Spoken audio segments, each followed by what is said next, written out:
בשם השם נעשה ונצליח, עונה רמב"ם יומי פרק שמיני de Ilchot Sanhedrin dans Sefer Shoftim. Donc ce pérec, c'est essentiellement comment se passe la majorité, comment on tranche selon la majorité. Juste pour comprendre ce pérec, une petite introduction très courte, c'est que dans un jugement, dans le dîner Yehudi, il y a deux phases. Il y a une phase qui est de débat, arguments, preuves, etc., et débat entre les juges, et une autre phase qui est le verdict. Maintenant qu'on sait ça, et il y a un statut à chaque phase, c'est important. Bedin shenechleku mikzatam, omrim zakai ou mikzatan omrim chayav. Donc, dans un jugement, une partie des personnes dit que la personne est coupable, une autre partie dit qu'elle est innocente. On va tout le temps selon la majorité. C'est une mitzvah assez chez le Torah, c'est une mitzvah de la Torah. C'est une des 613 mitzvot, d'aller selon la majorité. Bamet varim amorim. Bedine mamana, donc chez dîner isur mutar, tamé vetor, ben. Tout ça, c'est ce qui concerne le droit civil, ou alors ce qui est pur ou impur, ou alors ce qui est caché ou pas caché. Mais dès qu'il y a une question, une vie humaine en jeu, d'ailleurs, on va dire une vie humaine, et donc un procès d'exécution, à ce moment-là, effectivement, là,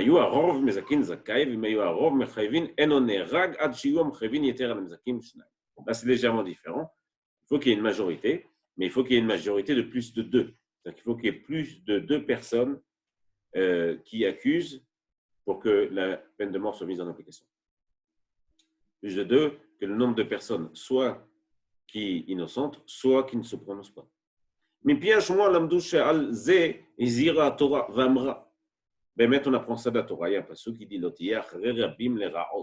n'ira pas selon la majorité, les raot.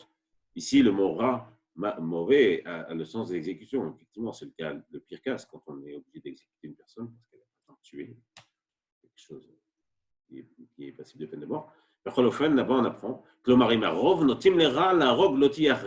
si c'est seulement la majorité, donc seulement un en plus, ne va pas selon cet avis, ne le fait pas. Jusqu'à ce que le rov soit vraiment très penché d'un côté. Donc, c'est plus que deux.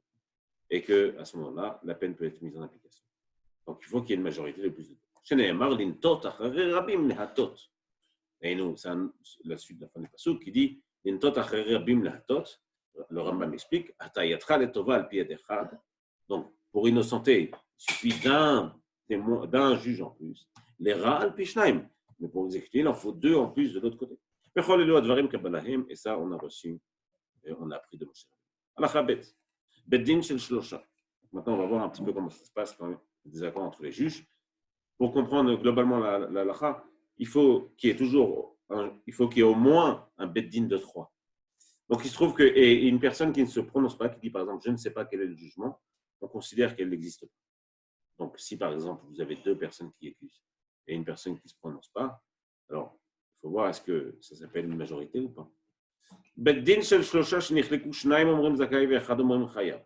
Arez zakai. Ils étaient trois, deux accusent, un innocent. Il est accusé. Shnaim omrim chayav ve'echad omrim zakai. Arez chayav. Pareil, deux innocents, un accuse. C'est l'inverse, il est innocent.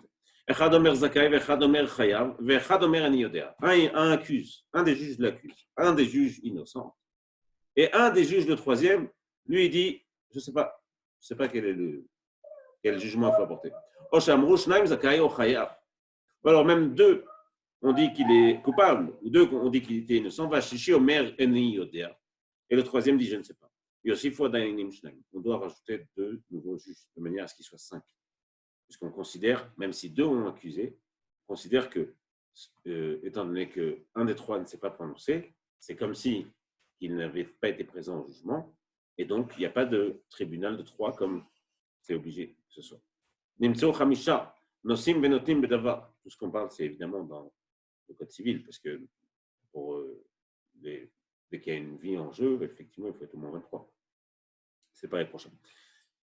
Nimtso Khamisha, Nosim Benotim Bedavar. Amrou Shosha, donc il se retrouve à être 5 juges maintenant. Amrou Shosha Mem Zakai, Vishnaim Omrim Chayav. 3 innocentes et 2 accusent. Arez Zakai, il est innocent. Amrou Shosha Chayav, Vishnaim Zakai. Arez Chayav. Donc si ils ont dit effectivement 3 coupables et 2 innocentés, il est coupable. Amrou Shnaim Mem Zakai, Vishnaim Mem Chayav. Ve'echad Omer Ani Yodea. Mosifim Shnaim. Deux accusent, deux innocentes. Il y a une égalité, donc on ne peut pas trancher. Le cinquième, pardon, lui ne se prononce pas, il n'existe pas, donc qu'est-ce qu'on fait? On rajoute encore deux. Mais là, par contre, c'est différent. Si quatre disent qu'il est coupable, quatre disent qu'il est innocent, et le cinquième ne se prononce pas, à ce moment-là, au Sham Rouge, le Shah Zakai, Vechad Chayav, ou alors trois ont dit qu'il était coupable, et un a dit qu'il était innocent, et un ne s'est pas prononcé, sur les cinq. Donc on a Bechol Zot, un Beddin qui a jugé, on a au moins trois personnes qui ont jugé. Et donc on fera prochain en fonction de la majorité ici. Yodea Ben Shaya, Ben Shaya, Zé Shamar En Yoda, ou Shamar En Yoda Betrila. Donc même si au début, dans le premier, avant qu'ils aient rajouté les deux personnes, parce qu'au début on était trois, celui qui ne s'est pas prononcé, maintenant il a décidé de se pencher d'un côté, soit lui ou une autre personne, Ben Shamar Echad Olchim Acher, pardon, même si c'est une autre personne qui finalement est venue faire pencher la balance d'un côté, Olchim Acher, on va selon la majorité. Et de manière générale, et on rajoutera, tant qu'il y aura égalité entre l'accusation et la défense, et qu'il y a une certaine, même des personnes qui ne se prononcent pas, mais on reste avec une égalité, on rajoute toujours deux. On n'est pas obligé de rajouter deux, mais c'est comme ça que ça se fait de manière générale, pour diverses raisons. Et s'il y a un doute, on agrandit le Bédine jusqu'à ce qu'il soit 71. Et le Shivim Vechad, ils sont arrivés donc à 71, et 35 accusent et 35 innocentes. Vechad Omer Niodea, et le 71e, 35 de chaque côté, le 71e ne se prononce pas. On ne peut plus agrandir, parce qu'on arrive au maximum, pas plus que 71.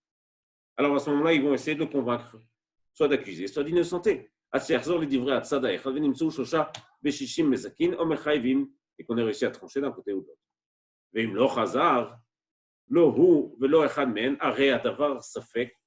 Et donc, s'il y a effectivement personne n'a tranché, ou en tout cas le 71e n'a finalement pas pris position, on n'a pas réussi à le convaincre, et donc il y a un doute sur le jugement, et on laisse la situation telle qu'elle est. Donc, par exemple, c'est un litige financier, l'argent, à l'endroit où il se trouve, c'est là qu'il reste.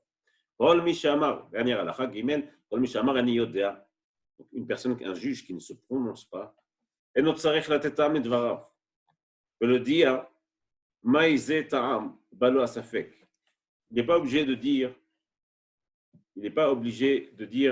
pour quelle raison il a un doute, pour quelle raison il ne se prononce pas. Que derrière shemaram zake, maïzé ta'am, mzake va machayev, maïzé ta'am mechayev. De la même manière que, donc, lui, il n'est pas obligé d'expliquer pourquoi il a un doute, ce qui n'est pas le cas de la personne qui est Mezaké ou Mechayev, et non celui qui accuse ou qui est innocent, qui lui est toujours obligé d'expliquer pour quelle raison il accuse ou il est innocent.